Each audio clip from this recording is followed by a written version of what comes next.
আজকে যে মিটিংটা হলো সেটা আরে দেন না, নিচে দিয়ে দেন। আপনারা যদি একটু চুপ করেন আমি কথা বলতে পারি। এই চুপ চুপ করেন প্লিজ ভাই, একটু প্লিজ চুপ করেন প্লিজ ভাই, চুপ।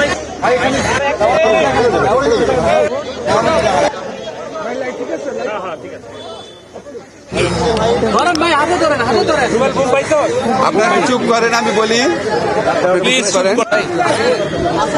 ভাই লাইভে আমি শুরু করছি।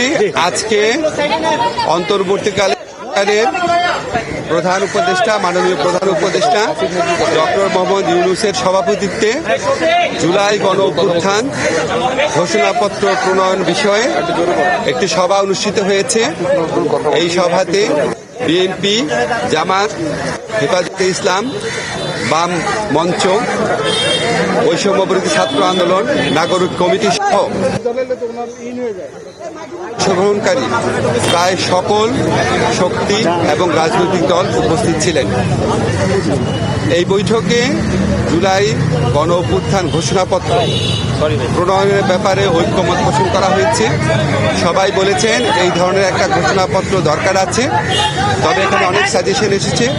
মোটা দাগে বলে এই সাজেশনগুলোর মধ্যে ছিল এই ঘোষণাপত্রে সবার ঠিক মতো করে বলতে হবে এবং এই ঘোষণাপত্রের ধারাবাহিকতা ঠিকমতো উল্লেখ করতে হবে।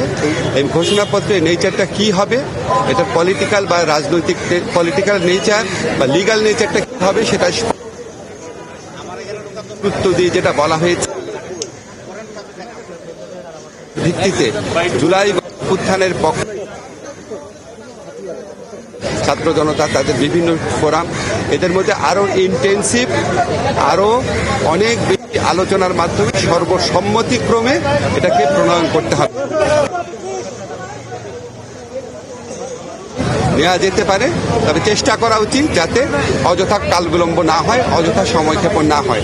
তো সবাই একমত পোষণ করেছেন সবার ঐক্যমতের ভিত্তিতে, আরো নিবিড় আলোচনার ভিত্তিতে এই ধরনের একটি ডকুমেন্ট প্রস্তুত হওয়া উচিত।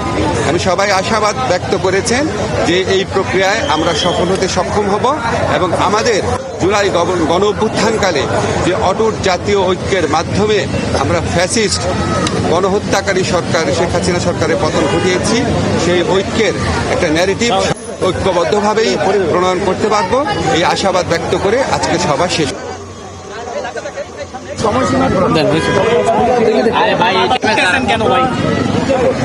ভাই আপনারা অস্থির হয়ে যান না, সব কিছু তো অস্থির হয়ে গেলে সমস্যা।